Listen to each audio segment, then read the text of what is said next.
les 25 pages qui sont là, pas du tout. Mais j'ai un projet de vous lire ce que Dieu veut que je lise.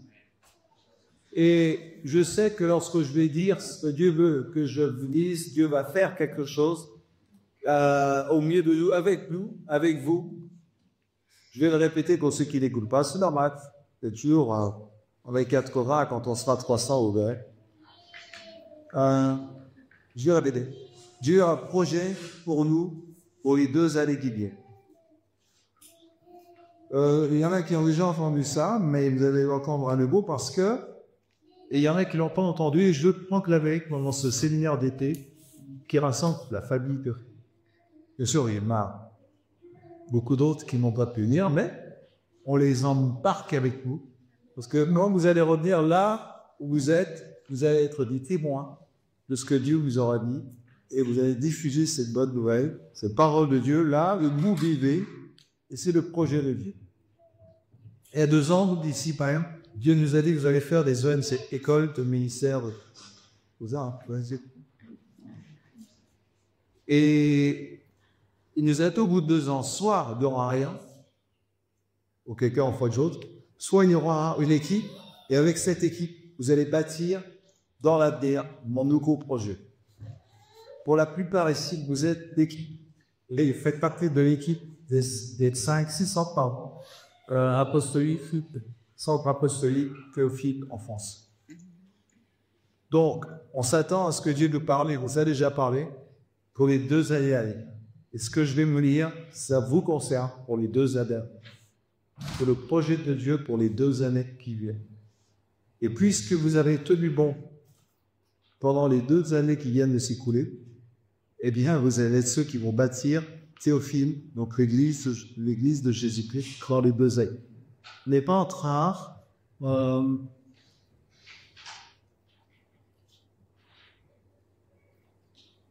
de parler de vous seulement.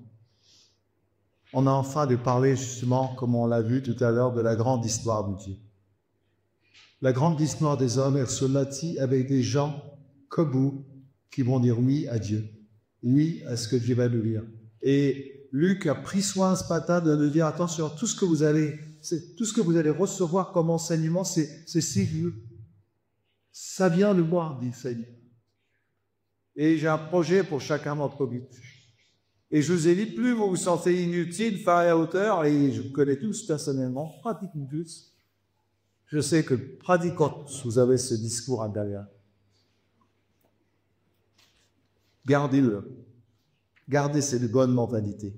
Je disais tout à l'heure, rapidement, mais je veux le dire à nouveau, on a parfois plus confiance dans nos prières qu'en Dieu, qui est un fils, nos prières.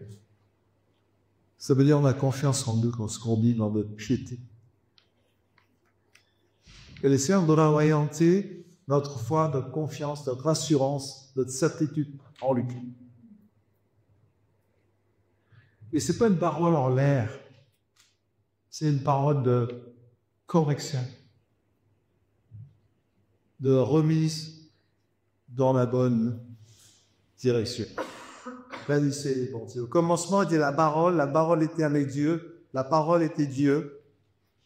Elle était au commencement avec Dieu. Plus de choses ont été faites par elle. Rien de ce qui a été fait n'a été fait sans elle. Ils avaient un bien marqué. Voilà, c'est exactement. C'est donc on fasse ces passages, on vient au verset 14 tout de suite. Et la parole a été faite chair, elle a habité parmi nous. Pleine de grâce et de vérité, c'est la leçon seconde. Et nous avons contemplé sa gloire, une gloire comme la gloire unique du Fils unique venu. C'est la parole a été faite chair. C'est le thème principal de ce que je vais vous dire. Tout découle de ce petit bout de verset. Tout ce que vous vivez, tout ce que je vis, tout ce que l'Église vit, tout ce qu'on va vivre dans les 2 années qui viennent va découler de ce petit bout de verset. Dieu est devenu un homme. Alors, bougez pas, j'ai un petit dépôt. Ça me j'ai couru.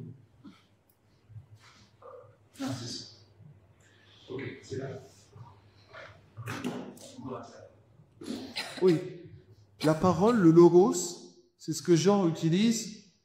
Je n'ai pas le temps de vous expliquer ce que ça veut dire. En tous les cas, il commence son évangile en identifiant la parole comme étant Dieu. Au commencement était la parole était Dieu, avec Dieu, la parole était Dieu.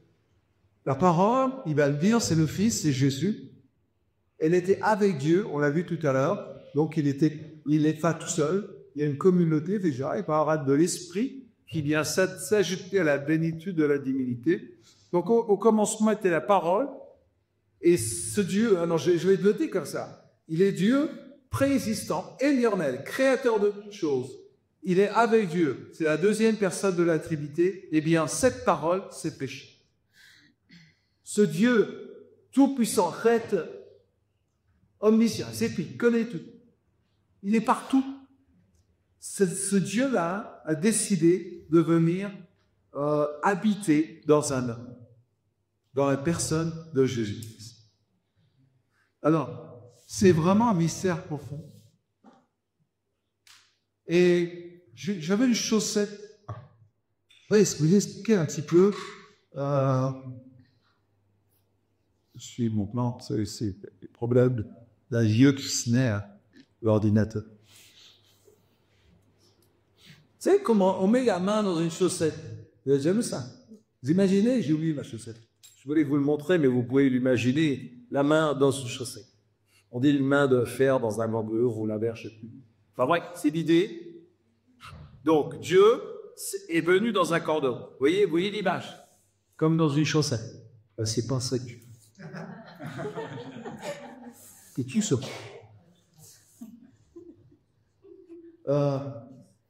Il n'a pas seulement habité comme un corps humain, comme on peut habiter une maison. Il a pris la nature humaine sur lui-même. Et il a uni la nature humaine. Vous êtes de nature, vous ne saviez pas. Eh bien, la nature divine et la nature humaine se sont réunies en une personne, dans la personne de Jésus. On appelle ça une union de la nature divine et de la nature humaine dans l'unique personne de Jésus. Alors j'ai un projet ce matin. Tout ce que vous allez dire dans les 2 années qui viennent, tout ce que je vais dire après ça, dépend de ça.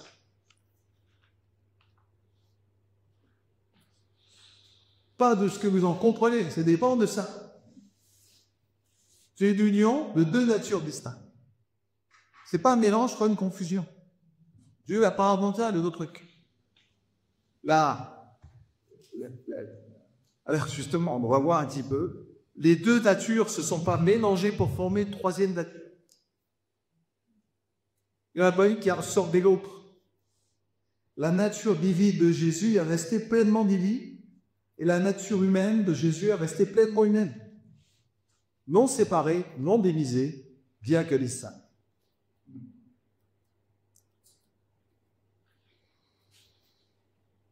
Et on ne peut pas dire, c'est impossible de dire, là c'est la nature divine de Jésus qui agit, et là c'est la nature humaine qui agit.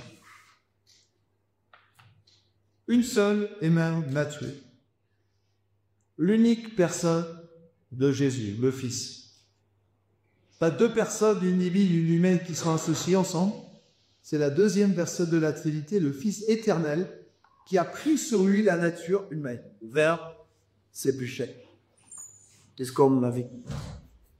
Alors, c'est pourquoi on peut dire, je l'ai noté comme ça, et je vais le lire. C'est Dieu qui est né, c'est Dieu qui a souffert, c'est Dieu qui est mort, et qui est ressuscité en tant qu'homme. Je vais la répéter.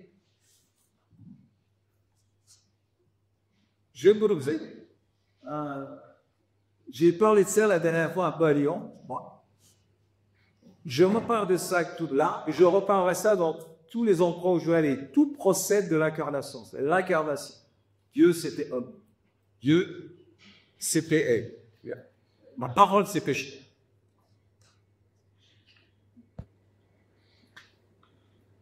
Je répète, c'est Dieu qui est né. C'est Dieu qui a souffert sur la croix. C'est Dieu qui est mort, c'est Dieu qui est ressuscité en tant qu'homme. On ne peut pas séparer la nature divine et la nature humaine qui se sont liées en Jésus-Christ dans un vase. Alors, l'application pour l'identité de Jésus est extrêmement importante. Je note 3 phrases que je veux vous lire tranquillement. Tout ce que Jésus a fait, il a dit et subi, pardonnez-moi, a été en tant que Dieu homme. Je mélange quand ça reste pas. Ces miracles étaient des actes divins réalisés par un homme. Les miracles de Jésus, c'était des actes divins réalisés par un homme. Et ces souffrances, c'était des souffrances humaines vécues par Dieu. On ne peut pas séparer, alors, c'est ce Jésus-là, je suis en train de parler, qui dit dans vos billes, dans vos cœurs. Ce n'est pas un truc qui est en dehors de vous, c'est ce que vous expérimentez. Et on va voir les conséquences pour votre vie et pour le ministère. Et donc, puisque le ministère va se développer dans les 2 années qui viennent, pour Théophile dans les 2 dernières, et l'Église aussi, de Jésus-Christ dans les 2 l'année qui vient. Alors,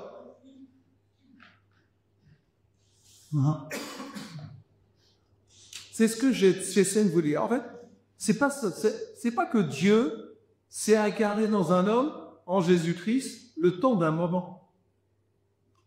C'est que, après la résurrection, après l'ascension, Jésus demeure Dieu homme.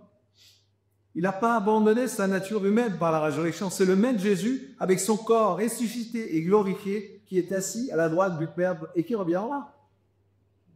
Ce Jésus dont je suis en train de parler, c'est lui qui vient. Et le fait que Jésus soit resté un homme, si je puis dire, complètement homme, comme il était, il est ressuscité comme il était, eh bien, il s'est assis à la droite de Dieu, il a élevé l'humanité au plus haut niveau qui soit. Et on verra que c'est le commencement d'une nouvelle humanité. Pourquoi je vous dis ça? Parce qu'on ne cesse de dire dans Théophile, nous sommes assis dans les lieux célestes avec Christ. Mais si on n'intègre pas assez la dimension de la force de l'incarnation, qui fait qu'au ciel, il y a un homme comme nous, pleinement homme, pleinement Dieu, mais dans la personne de Jésus, tout se mêle. On ne peut pas séparer Dieu et l'homme. Ouais, tout est rassemblé en lui-même. Eh bien, cet homme-là, cet homme Dieu, il est assis à la droite de Dieu, et bien moi je suis assis. Et même il est promis. Il y a quelque chose de l'incarnation qui va m'interpeller. C'est ça qu'on peut vous parler de ça. N'écoute pas les petits bouts. Je ne fais pas les petites choses.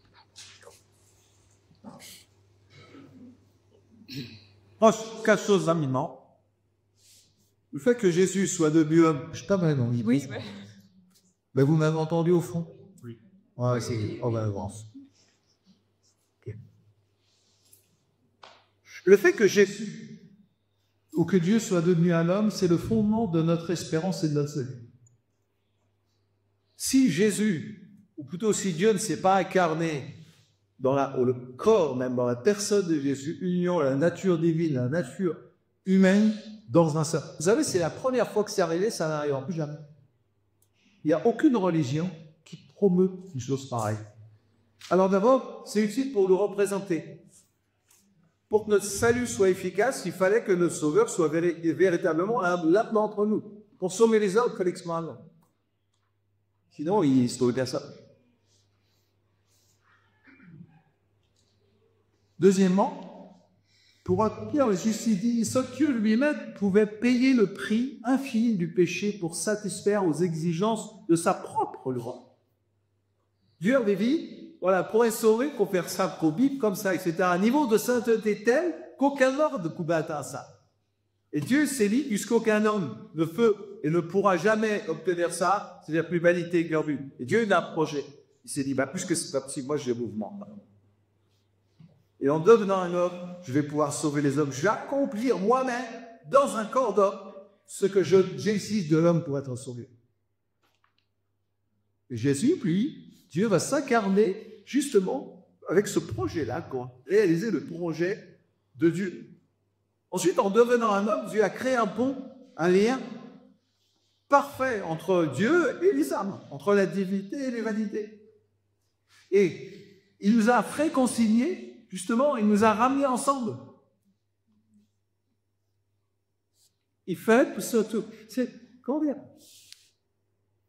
Jésus, c'est le point de contact, d'intermédiaire, on vient de lire, entre Dieu et les hommes, le seul, ça, oui, c'est le seul médiateur, on va appeler ça. Parce que il est pleinement Dieu, et il est pleinement homme, mais il nous rassemble, il réunit deux mondes. On va voir tout à l'heure combien c'est important pour nous, et par exemple pour le prophétisme, et pour notre foi. Et une dernière chose, c'est par cet acte d'incarnation que la nouvelle humanité a été inaugurée. Dieu est entré dans la création pour la renouveler de l'intérieur.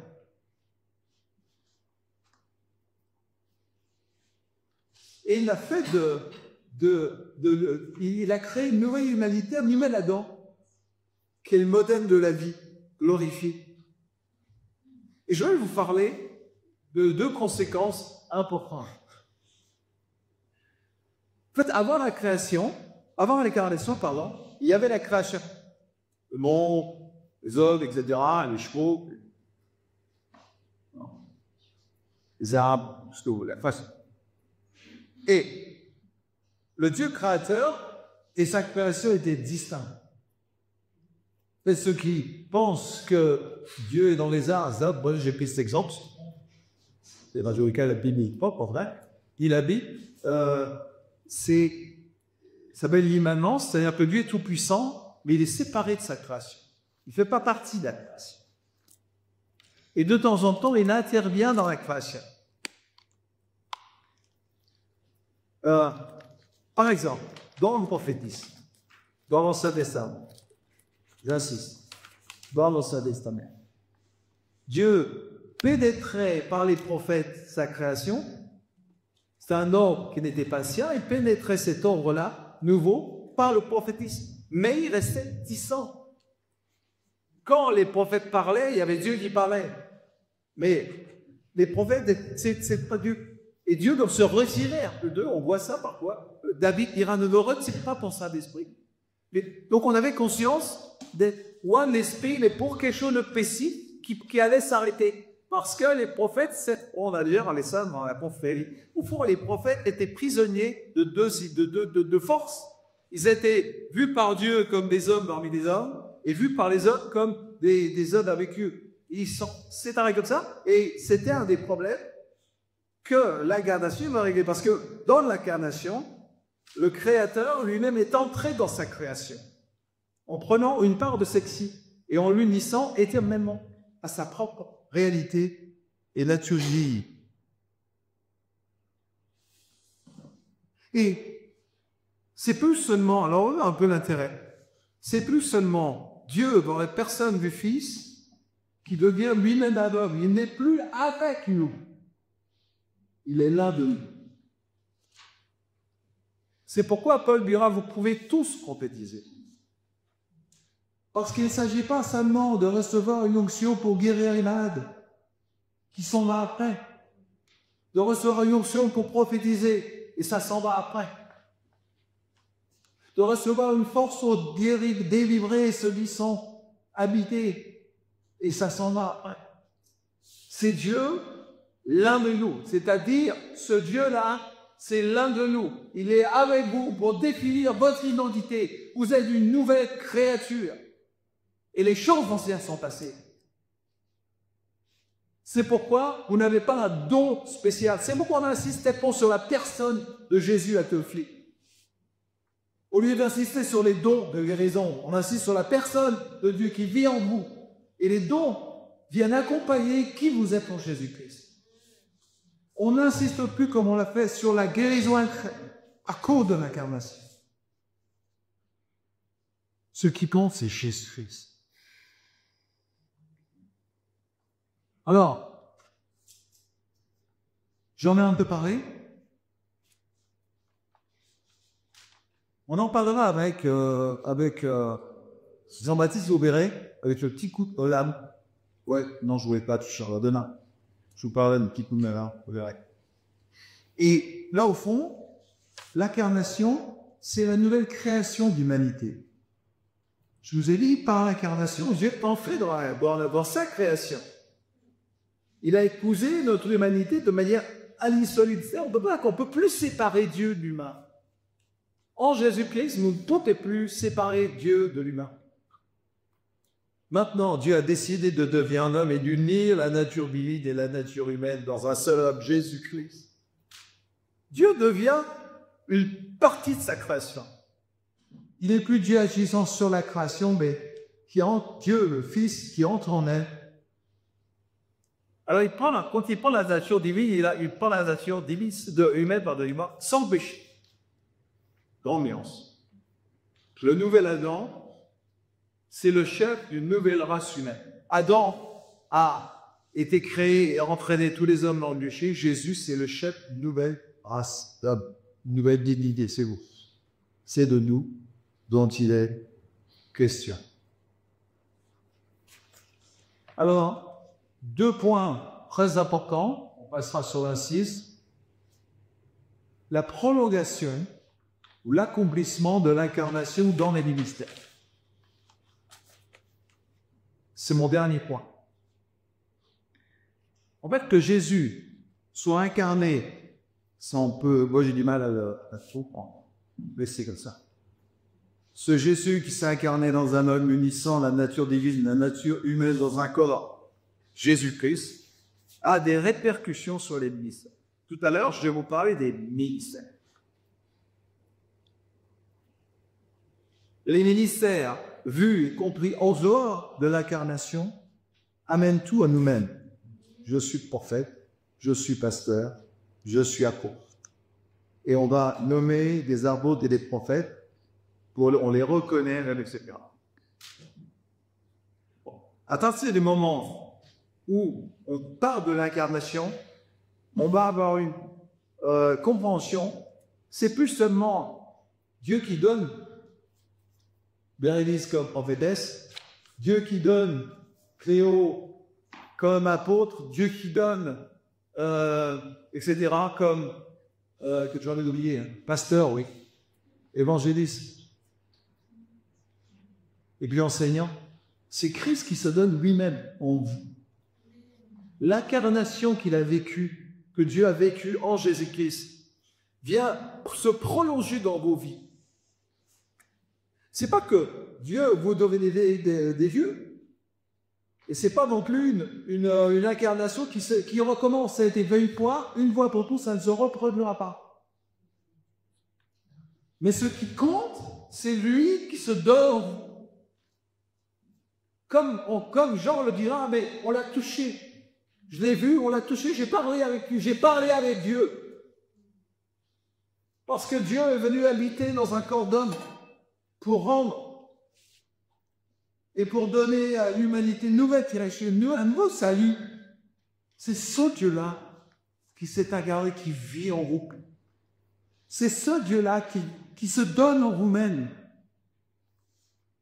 Rappelez-vous ce que je vous ai dit, ce qu'on vous a dit il y a 2 ans, je crois.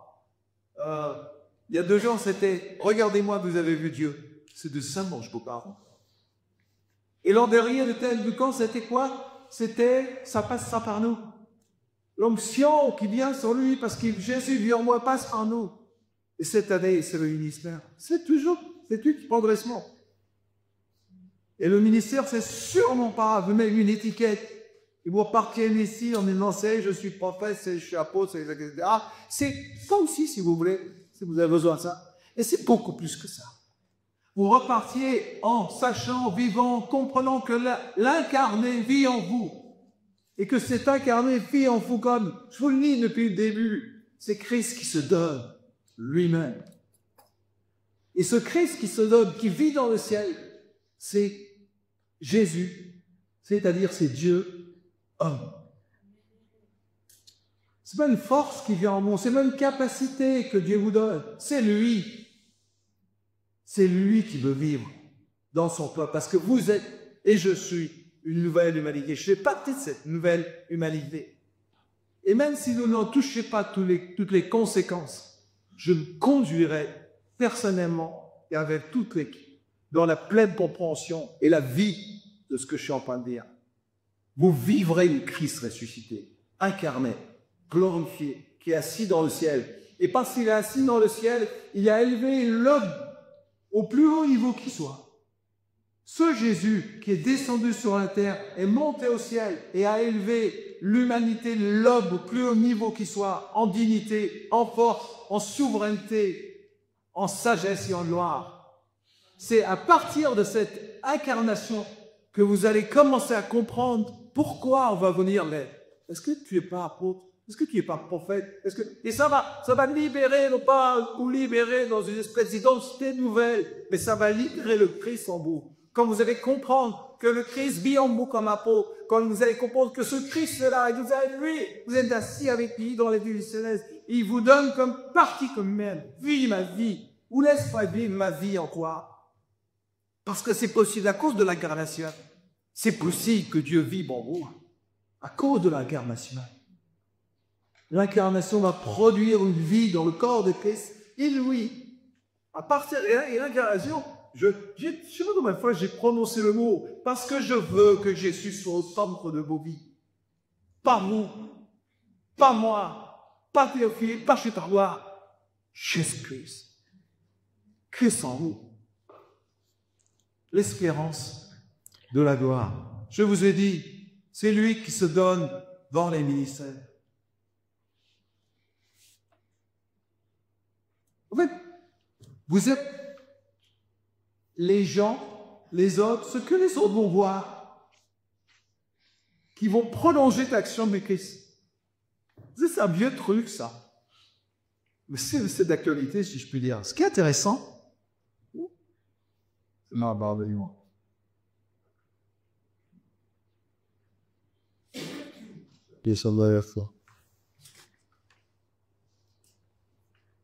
Dieu, quand il était sur terre, en Jésus-Christ, il agissait.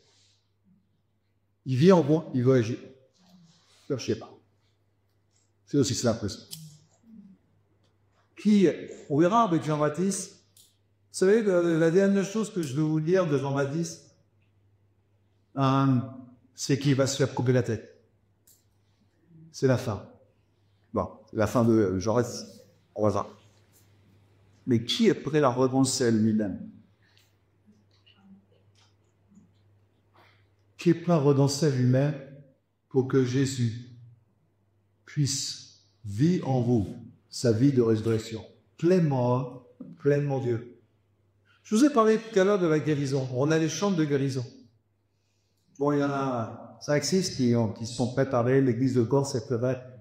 Longtemps, ils ont beaucoup de guérison, beaucoup de travail. Je leur ai dit, si vous avancez, plus Théophile avance. Si Théophile avance, l'église avance. On est dans cette mentalité-là. Donc, ils vont nous faire bénéficier de travail. Pareil, il y a des mots providis, il y a toute la confrérie là. Les hommes et les femmes qui sont préparés depuis des mois. Et ils m'ont prophétisé pour eux. Ils vont annoncer la parole de Dieu dans vos vies. Et ils vont continuer la vie du Christ. C'est le Christ qui vit en eux, qui va se manifester pour votre bénéfice.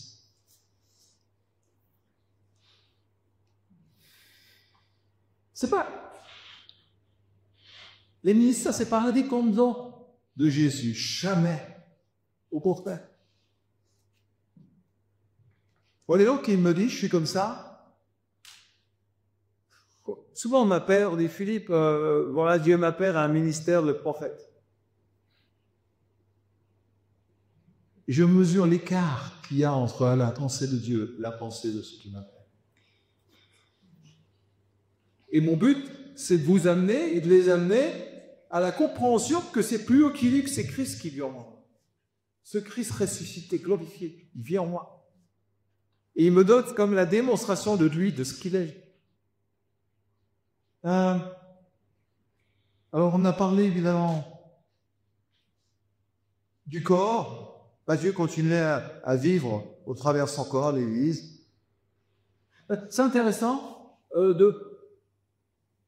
Je vais trop vite. Hein.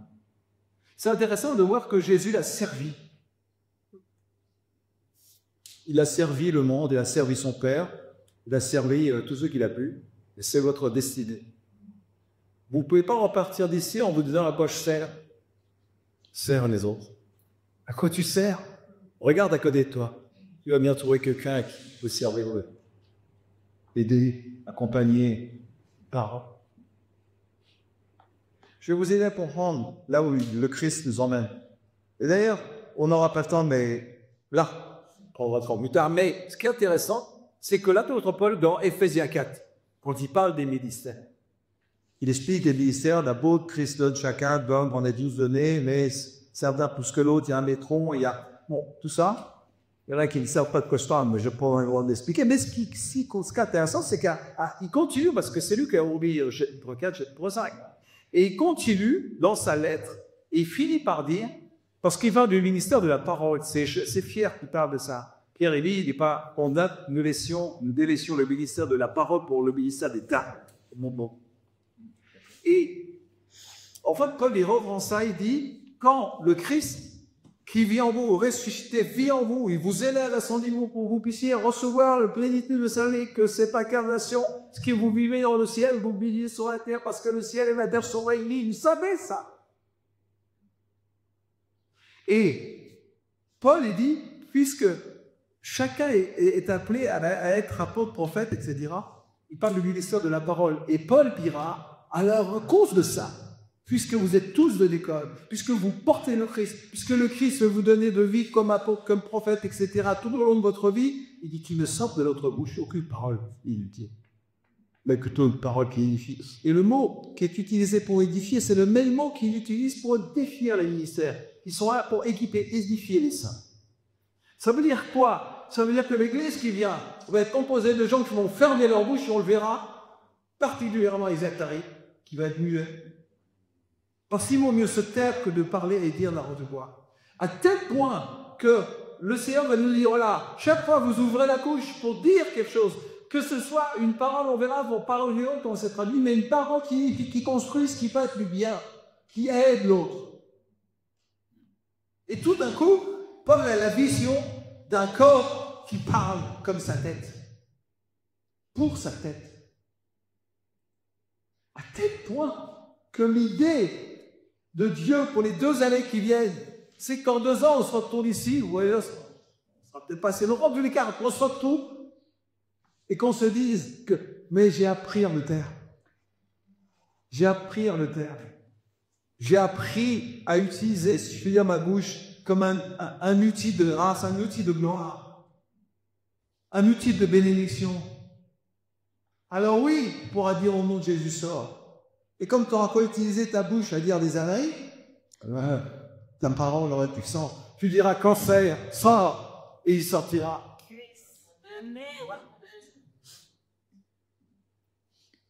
Au fond, le problème, c'est d'entrer, c'est ce que Zacharie va faire, vous allez voir, il va nous entraîner dans le mutisme, le silence. Premier coup, le prophète, le silence. Quand il a un projet, c'est justement que tout d'un coup, le ministère de la parole soit diffusé. Le ministère de la parole, c'est précisément les 5 ministères. Et quand on va, tout à l'heure, là, je vais m'arrêter parce qu'il faut que je vous parle, il faut récupérer du stade, il faut qu'on se mette au travail. Mais je prie, Seigneur, pour que chacun ici comprenne, je t'en supplie, que chacun ici comprenne pourquoi on va parler du ministère de tous. À cause de la parole. Et la parole, c'est lui qui s'est incarné. Si vous puissiez, je parle français, si vous pouviez comprendre ce dont je suis en train de parler. La parole incarnée dans un homme, vous allez en être la démonstration par vos paroles. Oui, Dieu veut tous les malades soient guéris. C'est dans la Bible. Tu es cassé dans d'autres Bibles et dans la Bible. Oui, Dieu veut que personne, le Saint-Esprit, mais pour délivrer ceux qui sont captifs, guérir ceux qui sont malades. Tant que vous n'avez pas guéri 5 aveugles, taisez. J'ai dit un jour, si tu ressuscites 3 morts, tous les stades du monde te seront ouverts.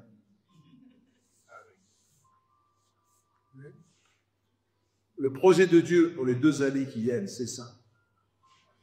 C'est que vous preniez conscience du ministère de Christ dans lequel vous êtes donné, oui, mais vous preniez conscience des implications, des conséquences, d'abord sur votre vie, et ensuite sur notre ministère, et ensuite sur le monde. Oui, Dieu veut que Théophile devienne un lieu de guérison. Ils ont eu 43 ou 44 guérisons quand Dany Terry est venu, ce qui montre leur force. Mais ils n'ont pas vu d'aveugle.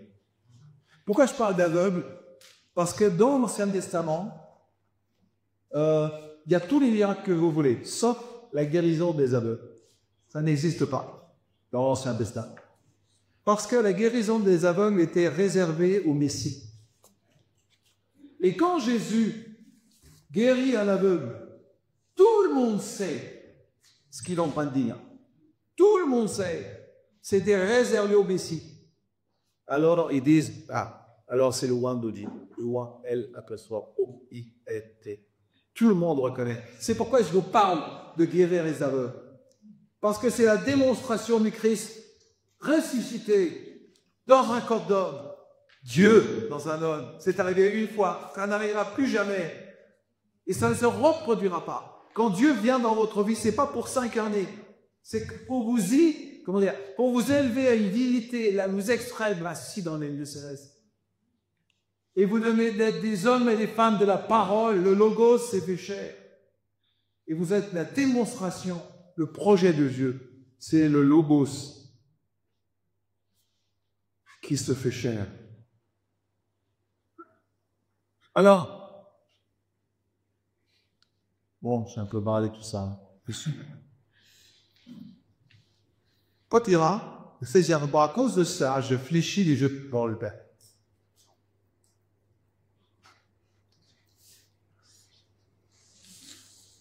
Bon, il y a un passage qu'on lira. Voilà, j'ai d'autres projets. On est là, ça. Je vais m'arrêter juste sur le premier point. Alors, m'entendez voir. Ça, c'est le texte. Ouais, on s'arrête là. Paul commence en disant, les ministères sont donnés pour le perfectionnement des saints. Bon, les saints, c'est nous. Les saints, c'est vous. Les chrétiens. C'est pas le perfectionnement des non-chrétiens. Les non-chrétiens, Jacques, ils doivent se convertir. Nous, on est convertis. Vous êtes nés nouveaux. Parce que l'Esprit de Dieu habite en vous, vous êtes nés nouveaux. Vous faites partie de cette nouvelle humanité. Vous êtes assis dans les lieux célestes. Le Christ ressuscité, ce n'est pas seulement une vision mystique des choses, comme on l'a eu avec les prophètes. C'est une réalité authentique que le ministère apostolique va déverser dans nous. Bien vu le ciel. Attends, on va se voir par le ciel. Ok, bon, perfectionnement des saints. Alors, ça veut dire équiper les saints, équiper les chrétiens pour l'œuvre du ministère. C'est écrit. De quoi il parle? De quel ministère il parle? Je vous l'ai déjà dit, mais Sambolko devrait répéter. La pleine mesure du Christ dans vos vies, c'est vous avez besoin d'être perfectionné. Moi, autant moi. Sinon plus. C'est-à-dire, vous avez besoin, quand je dis vous avez compris que je parle de moi, hein, d'accord? Vous avez besoin, le mot perfectionner, c'est un mot qui est utilisé, qui veut dire rétablir un os, une articulation qui ne va pas, remettre les choses en place pour que ça marche mieux. C'est une sorte de guérison de l'âme, de guérison de l'esprit, de guérison même du corps parfois, qui fait que vous allez être apte à faire le ministère. Mais les 4 ministères, le ministère de Christ, le service de Christ, alors c'est Christ qui sert. Or, le Christ qui est dans le ciel veut servir, comme il faisait sur terre, veut servir le monde. Et il a une idée géniale. Au lieu de rester sur la terre, ça il va faire, ne vous inquiétez pas, ça vient. Mais au lieu de faire ça, il va dire, je vais permettre à tous les saints, tous les chrétiens, tous mes amis, mes enfants, de faire ce que moi, je veux qu'ils fassent. Le Christ qui vit en cru, il va vivre, il va faire, il va faire sur terre ce qu'il faisait sur terre quand il était sur terre. Grâce à Dieu. Je vais piquer. Donc, il va dire là, les hommes. Parce que, bien dans les hommes, c'est la démonstration du Messie. Vous l'avez compris? Et je ne veux pas le bon compte entier de quelqu'un qui avait mal au dos, qui a plus mal au dos, mais celui qui a mal, qui a plus mal, croyez-moi, c'est pas rien. Je ne veux pas le bon compte entier d'un petit bobo.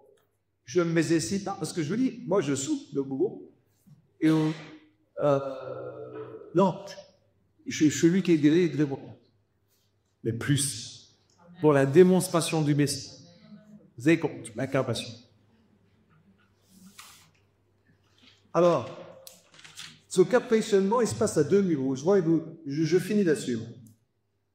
Il se passe à 2 niveaux. Au niveau personnel, vous avez besoin d'être perfectionné personnellement.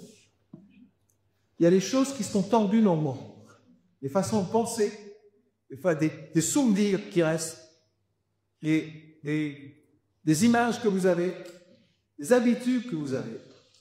Ça doit être redressé. Et c'est le travail des ministères. À Théophile, il y a une équipe nationale de ministères. Et cette équipe nationale, elle équipe des ministères dans les centres apostoliques. Mais là, vous voyez bien, c'est que maintenant, vous allez être ceux qui vont équiper ceux qui sont autour d'eux.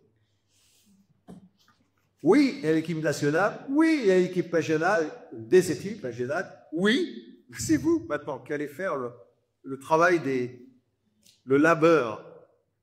On verra de petits gens. C'est ce que vont faire Zacharie et Élisabeth. Le travail de petits gens. Mais ce qui est intéressant, c'est qu'Élisabeth et Zacharie vont engendrer des Jean-Baptiste. Et les Jean-Baptiste, c'est les précurseurs. C'est celui qui va faire venir Jésus. Donc quand je vous dis que vous allez, vous, devenir les pères et les mères de beaucoup de gens, moi je serai l'arrière-grand-père. Et vous allez les amener en disant, regarde, c'est des enfants. C'est bien de vos enfants. Mais le truc, c'est que vous compreniez que vous allez engendrer une humanité nouvelle, vous. Et cette humanité nouvelle, c'est une humanité dont le nom sera Jean-Baptiste. Une humanité de Jean-Baptiste, des hommes et des femmes de type Jean-Baptiste, qui penseront comme Jean-Baptiste, qui vivront comme Jean-Baptiste, et qui donneront leur vie comme Jean-Baptiste a fait. Pourquoi? Parce que le Christ vient. Et c'est pas vous qui allez amener le Christ, c'est vos enfants. Vous êtes cette génération. Et Dieu a beaucoup de mal, mais ne vous inquiétez pas, vous êtes au bon endroit pour comprendre ce que je suis en train de dire. Vous allez être ceux, les pères de ceux, c'est vous qui allez les amener à Christ. Et vos maisons, on va en parler maintenant, vos maisons pour devenir des centres, des endroits, des centres, des lieux où Dieu va vous amener des hommes et des femmes qui ne le connaissent pas, qui ne le connaissent pas. Et c'est vous qui allez être des témoins. Ah, Jacques est content. Mais ça ne se passe pas chez pas dans la rue. Plus facile dans la rue. Et quand c'est chez Bois Pic Espagne, le même soir, à la même heure, et que ton téléphone sonne matin, midi et soir, parce que t'as les brebis qui bêlent. J'ai mal là, j'ai pas ici. Et toi, tu vas les perfectionner, un seulement perfectionner. C'est vous qui allez perfectionner les saints. Et les saints, c'est des ouailles. Arrêtez de vous peindre. Réjouissez-vous. Vous êtes la génération de la fin. Il y en aura pas d'autres après vous. Il y aura vos Jean-Baptiste. Et, vous savez, le thème de ce camp, c'est « Je bâtirai mon église ». Jean-Baptiste, c'est vraiment celui qui va nous aider à bâtir l'église ici. Vrai. Pourquoi on parle de ministère? Je vous ai dit que c'est... Vous avez tous fait le test des ministères. Ceux qui ne l'ont pas fait, c'est sur un avantage, ça peut arriver. Mais